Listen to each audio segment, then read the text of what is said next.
Hello dears, welcome back in our Maurya YouTube channel. My dear, आज हम लोग सीखने वाले हैं सर्कल के विषय में। और सर्कल को हिंदी में बोलते हैं वृत्त। तो वृत्त क्या है और इसके जो कि सेगमेंट हैं आगे किस तरीके से इनका यूज़ किया जाता है, आपको एक ही वीडियो पर्याप्त है पूरे यूट्यूब पर। और मेरी ये गारंटी है कि अगर आपने इसे ध्यान से बिल्कुल एक्टिव पोजीशन में अगर आपने देख लिया तो आपको कभी भी सर्कल से रिलेटेड कोई प्रॉब्लम नहीं होने वाली है। और आपको अदर यूट्यूब चैनल पर जाकर कोई और वीडियो देखने की ज़रूरत नहीं है। सो अगर आप नए हैं तो चैनल को सब्सक्राइब कर लें और लाइक ज़रूर कर दें, जिससे मुझे मोटिवेशन मिलता है और नेक्स्ट वीडियो को लाने के लिए। तो चलिए समझते हैं सर्कल क्या है और सर्कल को कैसे हम डिनोट करते हैं, कैसे क्या करते हैं। चलो वन बाय वन करके समझते हैं। जैसे यहाँ पर लिखा हुआ है, a circle is a closed plane figure. Closed plane figure है, कहने का मतलब एक जो वृत्त है वो बंद समतल आकृति है। समतल मतलब क्या, देख ही रहे हो आप, यहाँ पर जहाँ से पॉइंट स्टार्ट हुआ दूसरी जगह पर बिल्कुल क्लोज हो गया, ओपन नहीं है। ओपन का मतलब क्या हो, जैसे यहाँ पर हो गया या फिर ऐसे घूम के यहाँ पर हो जाए, तो ये ओपन आकृति। लेकिन अगर यहाँ पर कोई पॉइंट दोनों टच हो गए, जहाँ से स्टार्ट हुआ वहीं पर पॉइंट टच हो जाए, तो वो एक सर्कल का निर्माण कर लेता है ना। आई होप समझ में आया ना आपको। तो ये जो क्लोज आकृति है और प्लेन है, बिल्कुल प्लेन फिगर है, that is not a polygon. तो ये वैसे भी पॉलीगॉन नहीं है, मतलब क्या, ये बहुभुज नहीं होता। बहुभुज में क्या होता है, आपने पिछली वीडियो में देखा होगा। अगर नहीं देखा है तो उसकी जो वीडियो है वो आपको आई बटन और डिस्क्रिप्शन बॉक्स दोनों जगह मिल जाएगी, तो आप बहुभुज भी देख सकते हैं। उसमें क्या होता है, दो या दो से अधिक भुजा या तीन से अधिक भुजा, तीन या तीन से अधिक भुजा होती हैं तो बहुभुज कहलाता है। अगर तीन भुजाएं होती है तो ट्रायंगल हो जाता है, ये तो आपको पता है ना। तो तीन से अगर अधिक भुजाएं हैं तो वो बहुभुज हो जाता है। लेकिन ये बहुभुज थोड़ी ना कहलाएगा कि आप समझ लो कि हाँ ये क्लोज फिगर है तो फिर ये आपका बहुभुज हो जाएगा। नो, ऐसा नहीं होगा। तो it is the path traced by a moving point so that its distance from a certain fixed point is always the same. कहने का मतलब क्या है, यह एक गतिमान बिंदु द्वारा पता लगाया गया पथ है। गतिमान बिंदु का मतलब क्या हुआ कि कोई एक पॉइंट रहा होगा, एक ये पॉइंट है, दूसरा ये पॉइंट है, तो यहाँ से वो लगातार वो इसके चारों तरफ एक ही पथ पर घूमा होगा, है ना। इसी को ही तो बोलते गतिमान पथ, है कि नहीं। तो यहाँ से गतिमान बिंदु द्वारा पता लगाया गया पथ है ताकि एक निश्चित बिंदु से इसकी दूरी हमेशा समान हो। एक निश्चित बिंदु से इसकी दूरी क्या हो, हमेशा समान हो। ये चाहे जहाँ पर आप देखोगे, इसको आप चाहे जहाँ से इसको मापो, आप चाहे जहाँ से इसको मेजरमेंट करोगे, तो इसकी दूरी हर जगह से अनइक्वल है। क्लियर हुआ। तो इसे ही हम सर्कल बोलते हैं। अब क्या सर्कल किसे बोलते हैं, इसे लर्न करने की जरूरत पड़ेगी क्या दोबारा? नहीं ना। तो चलिए फिर आगे चलते हैं। Circle elements. अब यहाँ पर हम इनके एलिमेंट्स की बात करते हैं कि इनके एलिमेंट्स क्या होते हैं ना। In figure the point P moves so that is distance from the fixed point O is always the same. कहने का मतलब क्या है, यहाँ पर समझिएगा कि आकृति में बिंदु P चलता है जिससे कि निश्चित बिंदु O से उसकी दूरी हमेशा समान रहती है। यहाँ पर जो आपका ये P बिंदु है ना, वो इस O बिंदु से दूरी इसकी हमेशा समान रहती है और ये चलता रहता है। ये इसी के चारों तरफ एक ऐसी आकृति में चलता है कि जहाँ से इसकी डिस्टेंस हर जगह से बराबर होगी। मतलब जहाँ पर भी इसको मापोगे ना, हर जगह से इसकी जो आकृति होगी वो सेम होगी, है ना। इसकी जो लंबाई होगी वो सेम होगी। तो the fixed point O is called the centre. अब ये जो O पॉइंट है ना आपका, ये जो बीच वाला पॉइंट है O, जिसे आप यहाँ पर देख रहे हो O लिखा हुआ है ना, तो ये O पॉइंट को हमेशा सेंटर बोलते हैं। बिल्कुल इसको माइंड कर लीजिए, दिमाग पर रख लीजिए। मैं जिस टाइम भी सेंटर का यूज़ करूँगा कि सेंटर किसे कहते हैं, तो आप समझ जाना कि सबसे बीच वाले पॉइंट को क्या बोलते हैं, सेंटर बोलते हैं ना। और लर्न करने का तरीका क्या, सेंटर मतलब बीच में ही तो होता है, सबसे बीच में centre. And the bounding line और द कर्व फॉर्म्ड, मतलब जो इसकी बाउंड्री होती है ये कर्व्ड फॉर्म में होती है ना। कर्व का मतलब तो समझ ही रहे हो, कर्व का मतलब क्या, टेढ़ा मेढ़ा जो भी होता है, ठीक है ना। तो ये क्या है, देखो कर्व्ड है ना, एकदम बिल्कुल क्लोन आकृति नहीं है कि बिल्कुल सिंपल सी सीधी लाइन जाए, वो नहीं है, ये है आपका कर्व्ड। समझ में आ रहा है कि नहीं आपको? चलिए फिर आगे देखते हैं। Curved form is called the circumference of the circle. तो इसका जो कर्व्ड फॉर्म होता है, मतलब जो इसके चारों तरफ घुमा हुआ होता है, उसे हम क्या बोलते हैं? तो उसे बोलते हैं सर्कमफ्रेंस। मतलब उसे क्या बोलते हैं? रेखा या वक्र को वृत्त की परिधि कहा जाता है। तो सर्कमफ्रेंस क्या होता है? उसकी परिधि होती है। अगर आप हिंदी में समझना चाहते हो तो हिंदी में भी समझ सकते हो, और इंग्लिश में समझना चाहते हो तो इंग्लिश में भी समझ सकते हो। तो सर्कमफ्रेंस का मतलब क्या होता है? परिधि होती है। ठीक है, तो ये जो आपका अभी आपने देखा, ये जो आर पी एंड क्यू है वो ओ बिंदु से दूरी ही तो आपको दिखा रहे हैं ना। तो ये जो दूरियां आपको दिखाई जा रही हैं, तो ये जो बिंदु बने हुए हैं क्यू पी एंड आर, तो ये सभी कहाँ पर बने हुए हैं? तो ये सब वृत्त की परिधि पर बने हुए हैं, मीन सर्कमफ्रेंस पे बने हुए हैं। क्लियर? चलो फिर आगे इसी के एलिमेंट्स में और क्या आता है देखते हैं। आगे है length of the line. Length of the line segment joining the centre of the circle with any point on the circumference is called the radius of the circle. ध्यान से समझिएगा, वृत्त के केंद्र को परिधि पर, वृत्त के केंद्र को परिधि पर, परिधि मतलब अभी आपको पता है ना, इसके जो चारों तरफ ये घूमेगा ये उसकी परिधि होती है। तो वृत्त के केंद्र को परिधि पर किसी बिंदु से मिलाने वाली रेखाखंड की लंबाई, अगर केंद्र से परिधि पर जो भी रेखाखंड यहाँ पर मिलाई जाएगी तो उसे क्या बोलेंगे? उसे हम बोलेंगे त्रिज्या। क्या बोलेंगे? त्रिज्या। और जिसे हम इंग्लिश में क्या बोलते हैं? तो इंग्लिश में बोलते हैं रेडियस। क्लियर हुआ? तो अब फिर से समझ लीजिए, अगर कोई भी केंद्र बिंदु है उससे परिधि पर, मतलब सर्कमफ्रेंस पे मिलाई गई जो रेखा होगी वो उसकी क्या कहलाएगी? त्रिज्या कहलाएगी, और इंग्लिश में बोले तो रेडियस कहलाएगी। नेक्स्ट पे चलते हैं। नेक्स्ट एलिमेंट्स क्या है इसका? Diameter of a circle is a line segment having its and points on the circumference of the circle and which passes through the center of the circle। कहने का मतलब क्या है कि एक वृत्त का व्यास एक रेखाखंड होता है ना। यहाँ पर देखो, इधर बना हुआ है, यहाँ पर ये देखो, ये एक रेखाखंड बना हुआ है ना। तो एक वृत्त का जो व्यास होता है, मतलब ये जो वृत्त है ना, तो इस जो पूरी की पूरी रेखाखंड है जो कि सर्कल बीच से काट के निकली, जो पॉइंट है, मध्य बिंदु है, उसको जो काटते हुए गई है उसे, तो जिसके अंत बिंदु मतलब वही बीच वाला, ठीक है ना, अंत बिंदु वृत्त की परिधि पर होते हैं, और जो वृत्त के केंद्र से होकर गुजरती है उसे ही क्या बोलते हैं? व्यास बोलते हैं। मतलब जो वृत्त के केंद्र से होकर पूरी परिधि पर, मतलब एक पॉइंट से किसी दूसरे पॉइंट पर जाकर मिलते हैं, तो वही रेखा क्या कहलाती है? तो व्यास कहलाती है। आई होप आपको समझ में आया होगा। एक बार फिर से समझ लेते हैं कि जो डायामीटर होता है, डायामीटर मतलब क्या? व्यास। तो व्यास क्या होता है? एक परिधि।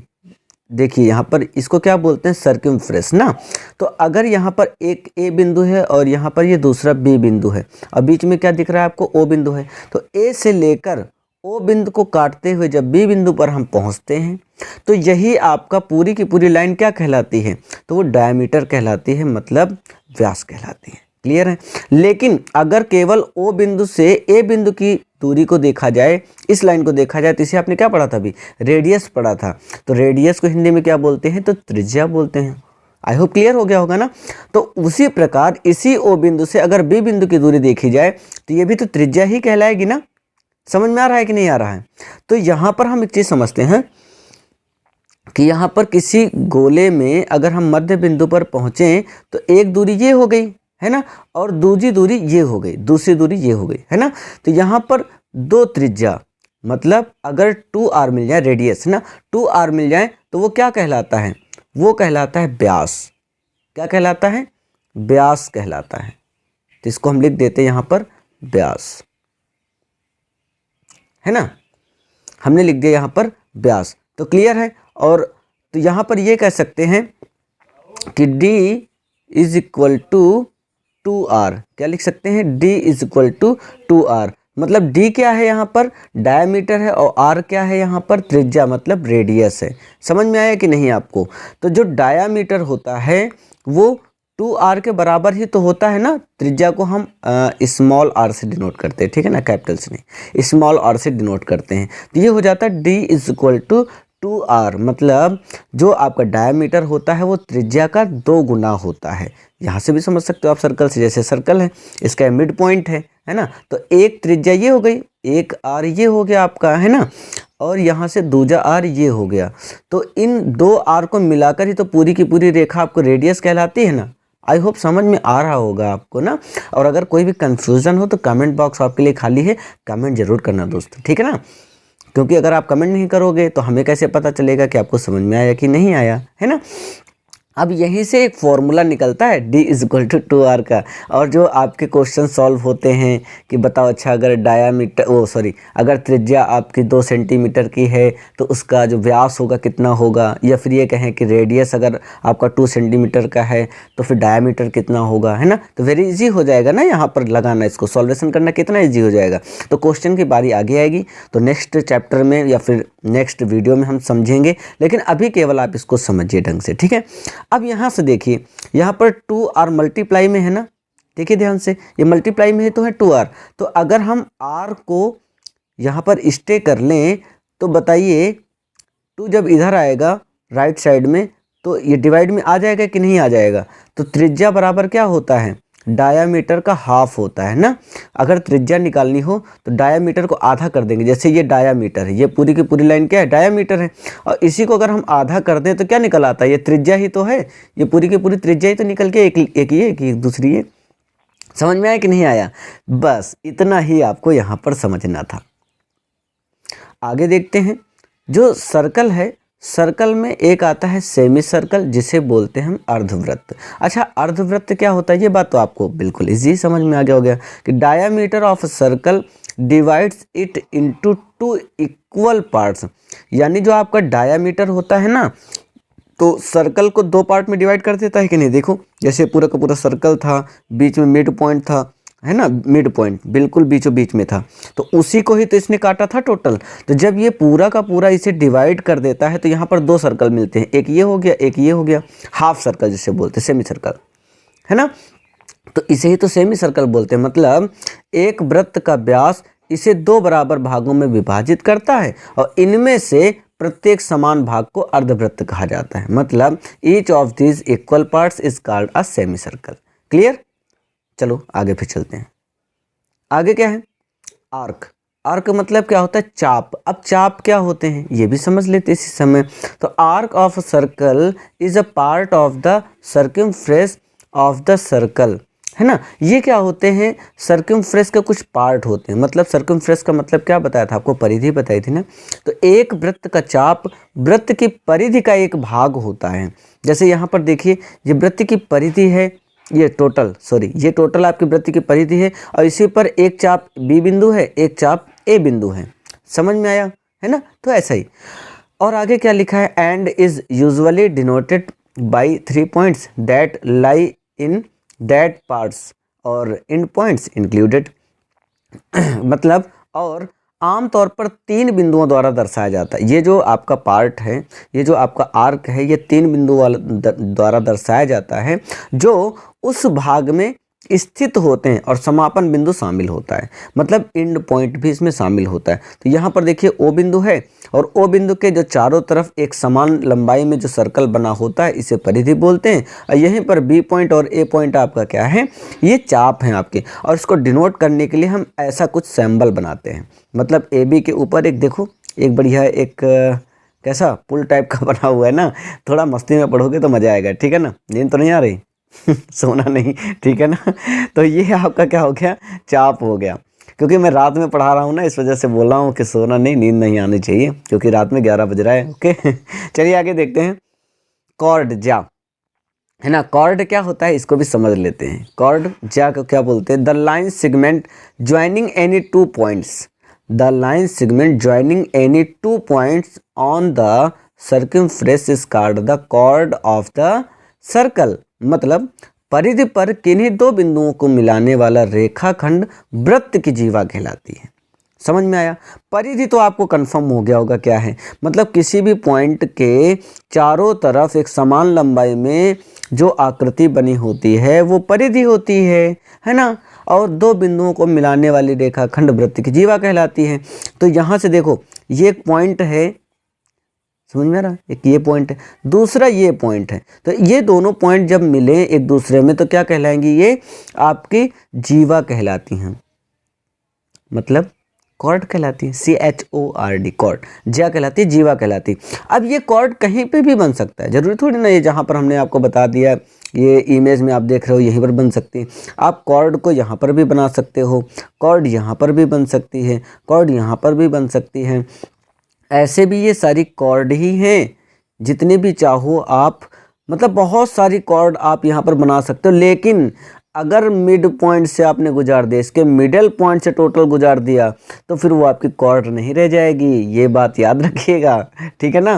फिर वो आपकी क्या हो जाएगी, अभी आपने पीछे क्या पढ़ा था, ध्यान से देखिए यहाँ पर क्या पढ़ा था, यहाँ पर आपने पढ़ा था डायामीटर। क्या पढ़ा था, डायामीटर के अगर मिड पॉइंट से आप गुजार दोगे किसी भी रेखा को तो वो डायामीटर हो जाएगी। और मिड पॉइंट को छोड़कर बाकी तुम पूरे में कहीं पर भी गुजार दो, कहीं पर से भी रेखा गुजार दोगे तो वो क्या कहलाएगी, वो कॉर्ड कहलाएगी, मतलब ज्या कहलाएगी। क्लियर। अभी आगे देखो, आगे क्या आ गया, आगे आ जाता है सेकंड। सेकंड मतलब क्या होता है, छेदक।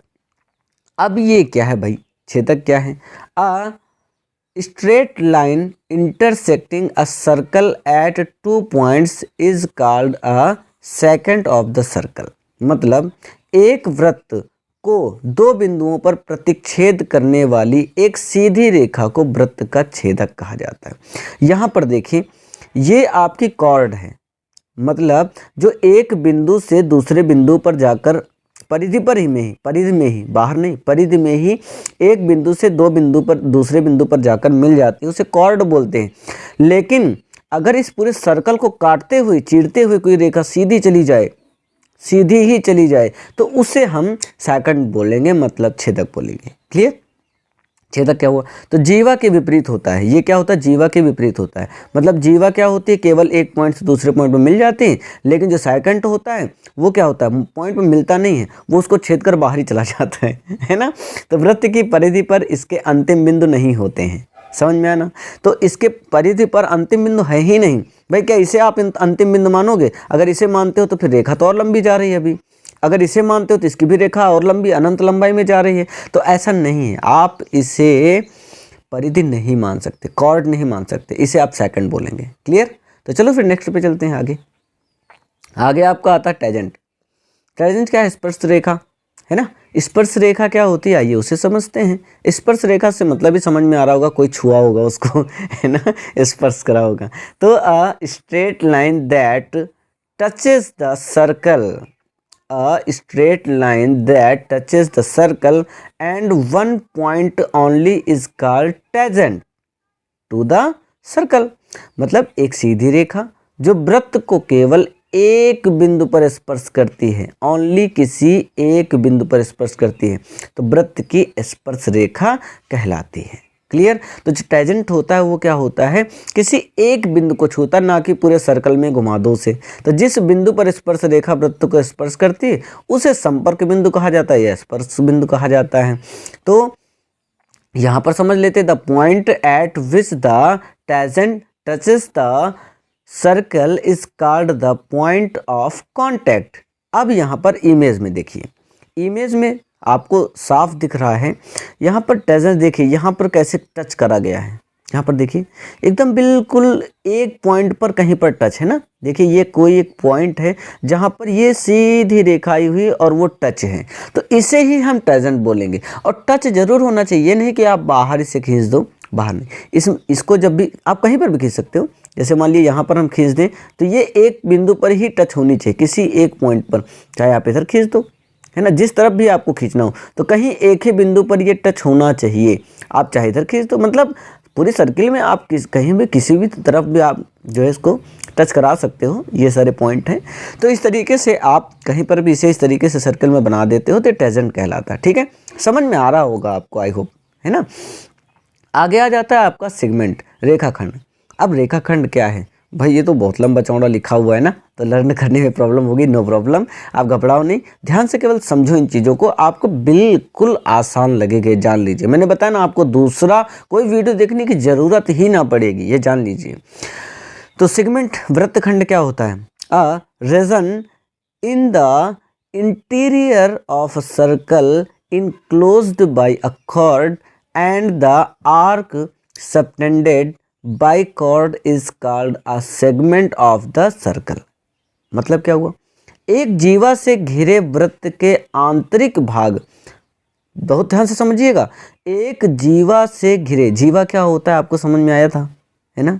नहीं समझ में आया हो तो फिर से पीछे ले चलूं, एक बार फिर से वीडियो रिपीट कर लेना अगर आपको जीवा अभी तक समझ में ना आई हो तो, ठीक है? तो एक जीवा से घिरे वृत्त के आंतरिक भाग, आंतरिक भाग की बात हो रही, बाह्य भाग की नहीं। बाह्य, आंतरिक मतलब क्या होता है? अंदर वाला भाग, और बाह्य भाग का मतलब होता है बाहर वाला भाग, है ना?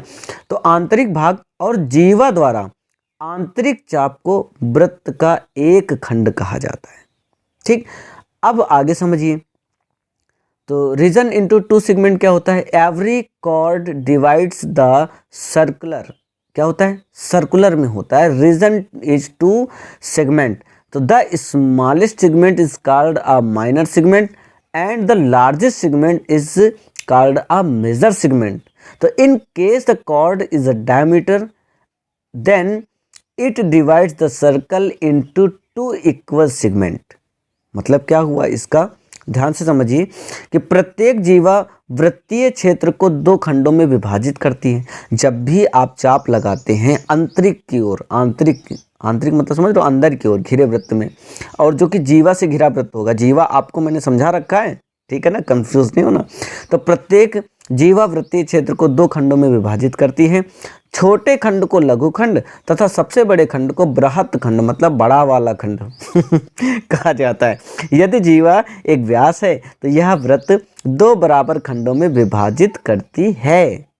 मतलब समझ में आया कि यदि जीवा अगर एक व्यास मान लिया जाए, यदि जीवा को व्यास मान लिया जाए तो वृत्त को दो बराबर खंडों में विभाजित करती। कैसे? वो देखिए इमेज में आपको समझ में आ रहा होगा ना। यहाँ पर देखिए, यहाँ पर दो इमेज आपको मैंने दर्शाए हैं, जिससे कि आपको बिल्कुल एकदम क्लियर हो जाए ना, कि कन्फ्यूजन रहे ही ना एक भी %, ठीक है? तो कन्फ्यूजन ना रहे इसके लिए बहुत ही ध्यान से देखना बेटा, ठीक है? और मैं चाहता हूँ कि एक ही वीडियो में सब कुछ क्लियर हो जाए, आपको कहीं से भी एक पॉइंट के लिए भी दिक्कत ना होने पाए ना। चलो देखो फिर यहाँ पर, तो आप यहाँ पर देख रहे हो एक सीधी रेखा जो कि किसी पॉइंट से होकर गुजरती है, तो उसे डायमीटर बोलते हैं। आपका रिवाइजेशन हो गया ना। इसके बाद ये जो एक जो रेखा है किसी रेखाखंड को काटती हुई जा रही, चीरती हुई जा रही है ना, तो उसे आपने क्या पढ़ा था? तो सेकंड पढ़ा था ना, सेकंड पढ़ा था। मतलब क्या था? छेदक रेखा, है ना। और इसके बाद अगर एक पॉइंट से कोई दूसरे पॉइंट पर जाकर मिल जाती, सर्कल के अंदर ही, है ना, तो वो क्या कहलाती है? वो कॉर्ड कहलाती है। ये बात भी आपने सीख लिया था। इसके बाद किसी एक रेखा मतलब कोई ऐसा रेखा हम बनाएं जो किसी बाह्य बिंदु पर किसी एक जगह पर पॉइंट पर मिले, ये तो उसे हम टैजेंट बोलते हैं। ये बात आपने सब कुछ पीछे सीख लिया। तो यहाँ पर आपको क्या सीखना है? यहीं पर ये जो बीसी रेखा है ना, तो बीसी रेखा क्या है? आपकी कॉर्ड है ना। समझ में आया कि नहीं अभी आपको? कॉर्ड, और कॉर्ड है तो जीवा है ना। तो देखो ये जो बीसी कॉर्ड है मतलब जीवा है, अगर ये इसको इस तरीके से विभाजित करते, है ना, बीचों बीच से काट दे, वो भी बीचों बीच का मतलब ये नहीं कि बिल्कुल ही ओ बिंदु से काटे, हल्का सा आगे से, है ना, तो जो इसका बड़ा वाला भाग बचेगा तो उसे हम मेजर सेगमेंट बोलेंगे। जो इतना ये बड़ा वाला भाग निकल के आ रहा कटने के बाद, तो ये इसका मेजर सेगमेंट हो जाएगा, और जो इसका ये छोटा वाला भाग इधर निकल के जा रहा है वो आपका माइनर सेगमेंट हो जाएगा। तो इसे ही हम सेगमेंट बोलते हैं या फिर वृत्त खंड बोलते हैं। क्लियर हुआ? हार्ड तो नहीं लगा ना? बिल्कुल ईजी है ना। चलो फिर आगे देखते हैं। फिर आता सेक्टर, और सेक्टर का मतलब जानते हो? क्षेत्र, है ना।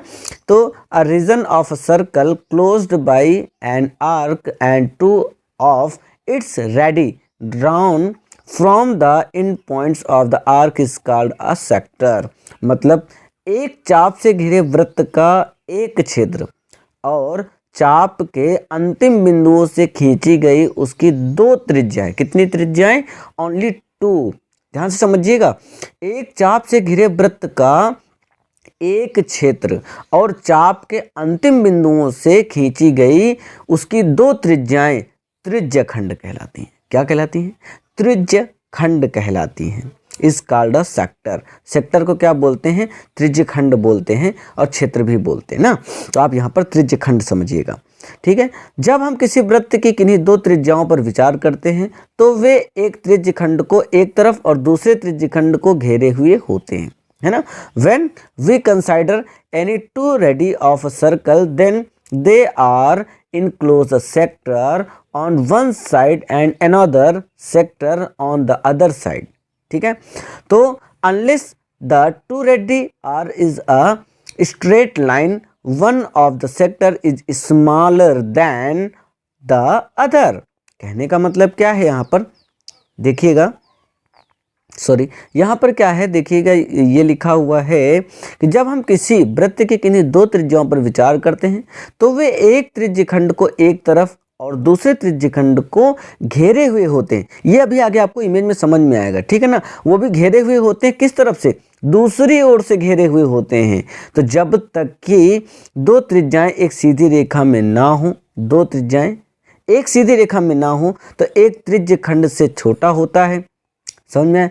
एक दोनों रेखाएं क्या हो? एक सीधी रेखा में होनी चाहिए और वो क्या कहलाएगा फिर? त्रिज्य खंड कहलाएगा। लेकिन उस त्रिज्य खंड में एक दूसरे से छोटा होता है, एक दूसरे से बड़ा होता है। तो छोटे त्रिज्य खंड को लघु त्रिज्य खंड कहा जाता है और बड़े त्रिज्य खंड को बड़ा वाला त्रिज्य खंड मतलब प्रमुख त्रिज्य खंड कहा जाता है। The smaller sector is called a minor sector and the larger one is called a major sector. वो कैसे? वो देखो इस इमेज में, यहाँ पर बिल्कुल आपको क्लियर हो जाएगा वो सारी बातें जो आपने पीछे सीखा। यहाँ पर क्या बोला गया था? यहाँ पर एक आपका देखो ये सर्कल बना हुआ है, ये आपका एक सर्कल है जिस पर एक ए पॉइंट है और बी पॉइंट है और दोनों ही किसी मिड पॉइंट पर मिले हुए, तो ये हो जाता है आपका त्रिज्य खंड। ये बात क्लियर हुआ है ना। अब यहाँ पर ये छोटा बना हुआ भाग है, ये छोटा वाला भाग है, इसे बोलेंगे हम माइनर सेक्टर। क्या बोलेंगे? Minor sector. अब ये जो बड़ा बचा हुआ भाग है ये वाला, तो इसे क्या बोलेंगे? तो इसे बोलेंगे मेजर सेक्टर। तो उस पूरी कहानी का बस केवल इतना सा मतलब था। तो आई होप आपको ये चीज़ें क्लियर हो गई होंगी और सर्कल से रिलेटेड आपके माइंड में और कोई प्रॉब्लम आनी नहीं चाहिए, ठीक है। तो आशा करता हूँ कि आपको वीडियो समझ में आया होगा और मज़ा भी आया होगा। तो दोस्त बस आपसे इतना ही रिक्वेस्ट करूँगा कि अगर नए हो चैनल पे तो ज़रूर सब्सक्राइब कर लो, अपने फ्रेंड्स के साथ शेयर करो जिससे उनको भी इसका लाभ मिल सके, है ना। और कमेंट ज़रूर करा करो अगर कहीं पर आपको कोई दिक्कत होती है, लाइक कर लेना। तो चलो फिर मिलते हैं नेक्स्ट एपिसोड में, तब तक के लिए जय हिंद।